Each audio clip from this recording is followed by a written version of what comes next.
Olá, internautas do Portal Muvuca Brasília. Nós estamos iniciando mais uma edição aqui pela TV Muvuca do programa O Direito Achado na Rua, que é uma parceria com o grupo de estudos O Direito Achado na Rua aqui da UNB e também com o portal Sapekuar de Cuiabá, que transmite via rádio web para todo o Brasil o nosso programa. Estou aqui hoje com o professor doutor em Direito, Humberto Góes. Ele é da Universidade Federal de Goiás, mestre em Direitos Humanos e também um dos membros do grupo de estudo, não é isso, professor? O grupo de estudo Direito Achado na Rua. E nós vamos conversar com ele, a gente vai gravar, na verdade, uma série de 3 programas, porque ele mora em Goiás e a gente está aproveitando a oportunidade dele estar aqui com a gente hoje. E que a gente vai falar nesse primeiro programa sobre o direito indígena. Nas nossas duas outras gravações nós vamos falar sobre educação popular em direito e direito da criança. Professor, como vai? Tudo bem? Tudo bem. Obrigado pelo convite. Para mim é uma honra estar participando desse programa. O senhor poderia começar falando como é que o senhor chegou no direito, no grupo de estudo, Direito na Rua, como é que o senhor estudou aqui no UNB? Não, eu sou graduado pela Universidade Federal de Sergipe e lá naquele tempo de universidade, nos anos 90, eu descobri o Direito Achado na Rua do professor Zé Geraldo, porque é uma corrente teórica que já tem um tempo, né? Um longo tempo de produção. Começa com o professor Roberto Lira Filho, que é o start desse processo de construção teórica, e depois tem continuidade com o professor Zé Geraldo e outros professores aqui da UNB. Naquele tempo a gente tinha quando eu falo a gente, eu falo de um grupo de estudantes que tinha uma crítica à formação em direito que nós tínhamos na universidade, e esse grupo passa a constituir uma necessidade de formação diferenciada em direito. E aí, por isso, a gente começa a ter uma relação com comunidades oprimidas, exploradas do estado de Sergipe, monta um grupo de assessoria jurídica popular, e o Direito Achado na Rua é a base para isso, é a base teórica para fazer esse trabalho de assessoria jurídica popular, junto com os escritos de outros colegas estudantes e que posteriormente se tornaram professores em universidades pelo Brasil sobre assessoria jurídica popular. Legal. E aí, essa relação com a UNB? Essa relação com a UNB se deu naquele tempo, né, pelos escritos, e durante um tempo eu resisti a vir a Brasília pelo clima, a dificuldade inicial que eu tive quando visitei Brasília inicialmente, e eu, depois que fiz mestrado na Federal da Paraíba, entendi que o único local em que eu conseguiria fazer doutorado seria aqui na UNB. Fiz doutorado de 2011 a 2015 e me tornei professor da Universidade Federal de Goiás, me radicando completamente no Cerrado. Que bacana. Então, o nosso tema da entrevista com o senhor hoje, né, desse primeiro programa com o senhor, é o direito indígena. E a gente considera que é muito pertinente tratar desse assunto por conta da situação que a gente vive hoje no país, né? A gente está vivendo um retrocesso civilizatório muito grande, e a questão ambiental e no bojo de toda essa situação, a situação das populações indígenas estão ameaçadas, né? Pessoas sendo assassinadas, pessoas se suicidando por conta de não se adaptar à imposição de uma cultura que, aliás, inclusive é um projeto desse governo, né? Você poderia, então, fazer esse link entre a situação histórica dos indígenas e o momento que a gente vive hoje nessa conjuntura do nosso país. Na verdade, a gente tem que fazer uma divisão entre o direito indígena e o direito indigenista. O que seria o direito indígena? O direito emanado dos povos indígenas, porque nós consideramos, a partir do direito achado na rua, que qualquer cultura produz direito. E não o direito impõe uma forma de ser para as culturas. Claro que, pensando internamente, a partir do momento em que essas culturas começam a analisar e numa perspectiva libertadora, em que os seus integrantes e as suas integrantes começam a entender que existem mecanismos opressivos naquele direito, essa mesma cultura produz, nesse sentido da libertação, outra forma de juridicidade. Então a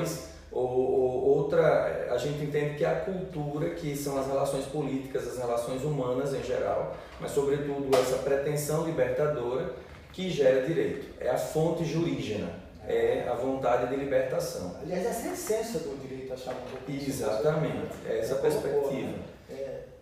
Assim, só para a gente fixar um pouco no direito indígena, que é o direito, vamos territorializar a história, que acontece lá nas aldeias, né, nos ambientes dos indígenas, você tem tudo ali, né, a forma como eles se organizam politicamente, vamos dizer, como Estado, né, como estrutura de poder, e vem as relações dos seres, cada ser na sua...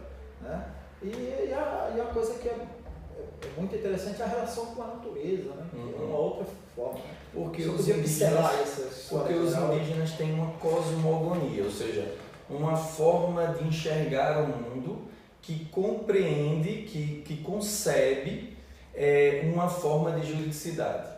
Ou seja, como a gente fala de cosmo, sua visão de mundo, né? E gonia é a forma de conhecer a parte dessa visão de mundo, é uma coisa interligada. Então esses indígenas produzem direito. O que o direito achado na rua faz na sua compreensão teórica? Reconhecer que esses grupos produzem direito. Porque a partir do século XVIII, sobretudo quando a gente tem a Revolução Francesa, a Revolução Gloriosa no século XVII ainda, mas sobretudo com a Revolução Francesa, o que se diz é que o direito é uma produção exclusiva do Estado. Retira dos cidadãos e das cidadãs essa capacidade de produzir direito e se coloca em um poder a partir de uma abstração, que é a abstração do legislador.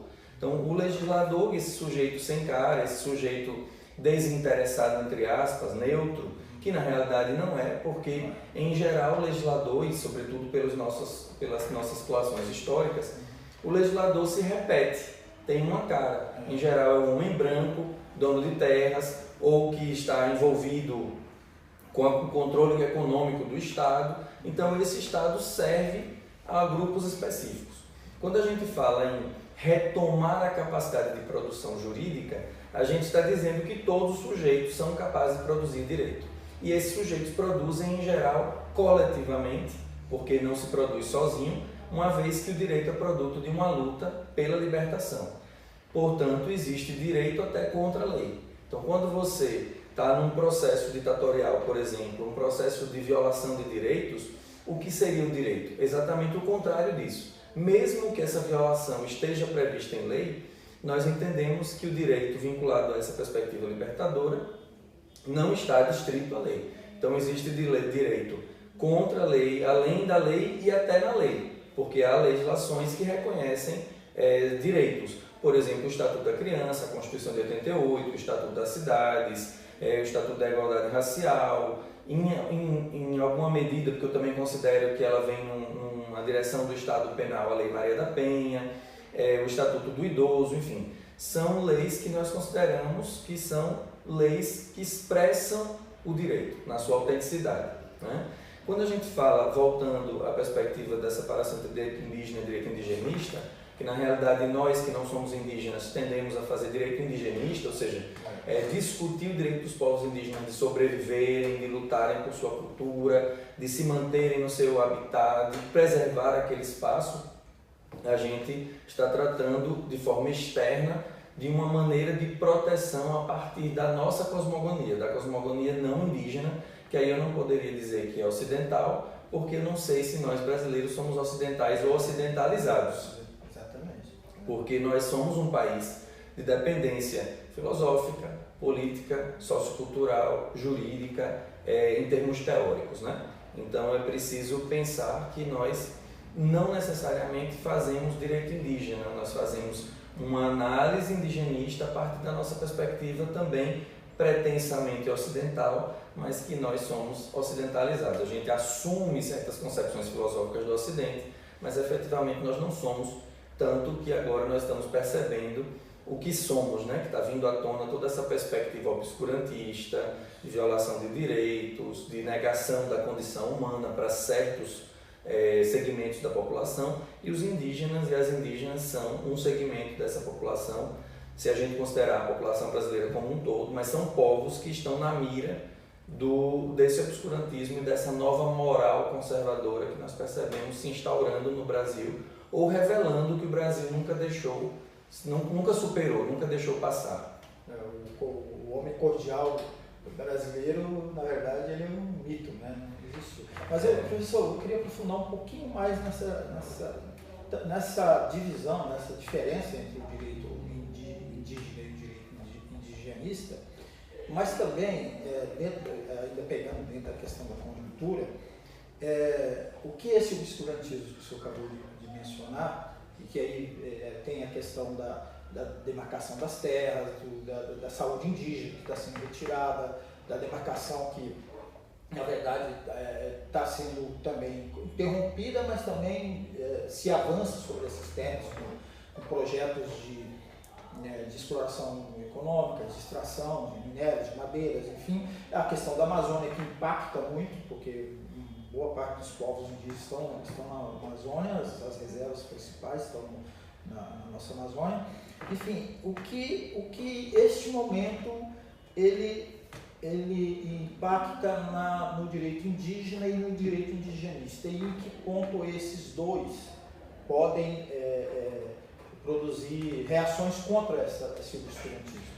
Quanto ao direito indígena, o que a gente tem é o desconhecimento ou não reconhecimento da sua visão de mundo, da sua vontade de existir a partir de certas concepções, porque esses povos são considerados, a partir de uma cosmogonia ocidentalizada dominante, povos sem cultura, povos sem conhecimento, povos pagãos, porque a gente precisa incluir a religião nesse debate, né? Ainda temos a catequização de indígenas na Amazônia, em outros lugares do Brasil, e hoje muito feito por igrejas pentecostais e neopentecostais. As igrejas tradicionais não atuam tanto dessa forma, nem a Igreja Católica, que hoje se coloca muito na defesa dos povos indígenas, como o Conselho Indigenista Missionário, que tem feito um papel fundamental na defesa dos povos indígenas do Brasil.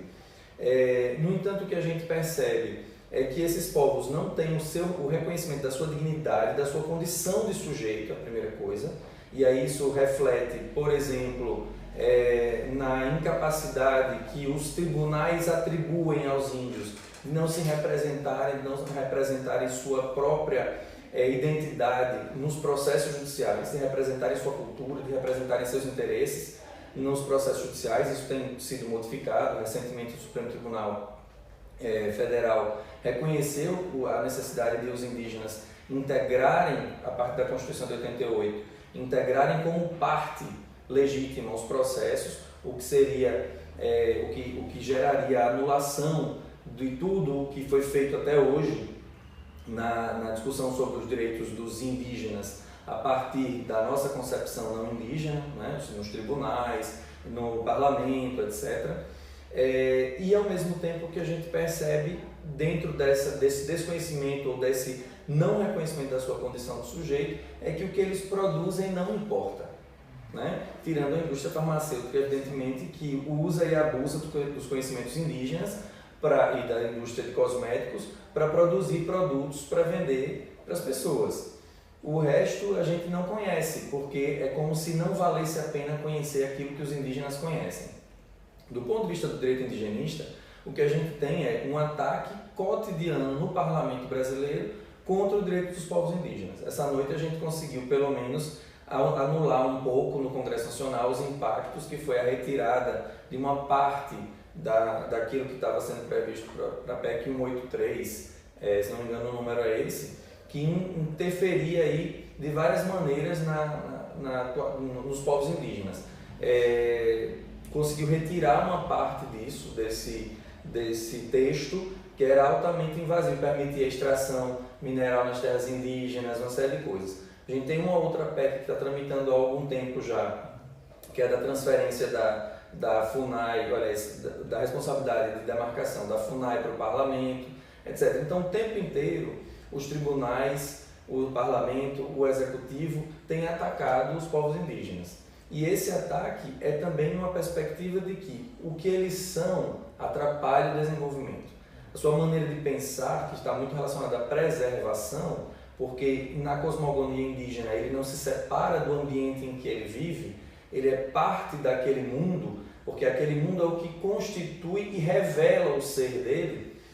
Isso atrapalha na perspectiva do extrativismo neodesenvolvimentista, mas superada essa fase, atrapalha na perspectiva do neoliberalismo que hoje alcança o campo, porque as terras, hoje a produção monocultora está vinculada aos bancos, está vinculada ao capitalismo rural. No entanto, ela continua comandada por uma cabeça, por uma tradição que é contra-indígena e que não admite jamais a ideia de preservação como forma de produzir alimentos, né? Ou de produzir outras coisas, porque a gente não pode chamar de soja de alimento, não pode chamar de o milho de alimento, porque uma coisa é a produção, a pequena produção que você vê no Nordeste, para o São João, para a cultura local. Outra coisa é você produzir milho em que mais de 80% desse milho, talvez até 90% desse milho, é para alimentar porcos, para alimentar o gado. Então você não pode dizer que aquilo é efetivamente produção de alimentos. Para virar ração de animais na Ásia, por exemplo. Exatamente. Professor, muito bom. Esse tema é sensacional. Acho que a gente não vai esgotar, obviamente, aqui. Acho que tem muitas abordagens, mas a gente já está com o nosso tempo aí definido do novo formato do nosso programa já estourando. E eu queria só falar, se fizesse suas considerações finais aqui sobre o tema, né? Sim, eu tenho, essa semana especificamente, pelo ataque que a gente tem visto à Amazônia, né, que começou há mais ou menos 15 dias atrás, essa nova forma de pensar instaurada no Brasil sobre o meio ambiente, sobre os indígenas, é muito preocupante. A gente tem visto há 15 dias o fogo ardendo a Amazônia e parece que só chamou a atenção... A fumaça tomando conta do país inteiro, né? Exatamente, quando essa fumaça chegou a São Paulo, né? Que parece que São Paulo é o umbigo do mundo para o Brasil. Então, enquanto isso não acontecia, estava tudo bem, porque parecia que estava isolado para aqueles povos da floresta, para os ribeirinhos, os indígenas, para as populações mais restritas do centro-oeste ou do norte. O resto do país, né? O centro-oeste, sim, o nordeste. Se falava em preocupação, mas efetivamente essa preocupação não deslanchava uma ação preservacionista. Agora a gente consegue perceber que há uma preocupação instaurada no país. É importante que essa preocupação instaurada se revele também como preocupação não só de defender a Amazônia como um lugar de árvores, mas como um lugar de gentes. E que as árvores, de animais, de conhecimentos que nós não temos ainda, porque a Amazônia tem conhecimentos que estão escondidos que a gente não sabe quais são. Por exemplo, remédios para muitas doenças certamente estão ali e a gente nem sabe que eles existem ainda. Então é preciso preservar para a gente ter a oportunidade de conhecer mais o que a Amazônia tem para oferecer, mas principalmente conhecer o que aqueles povos indígenas têm para nos oferecer como forma de viver esse planeta e de preservar esse planeta. E aí, quando eu dizia que é preservar a Amazônia, não preservar porque são simplesmente árvores, mas preservar o seu conjunto, que é uma cultura, que são povos, que são animais, que é um conjunto de condições para a sobrevivência de vidas no planeta Terra. Ok, muito obrigado então, professor Humberto Góes. E como eu disse no início, a gente vai gravar mais dois temas com o professor. Muito obrigado a vocês aí.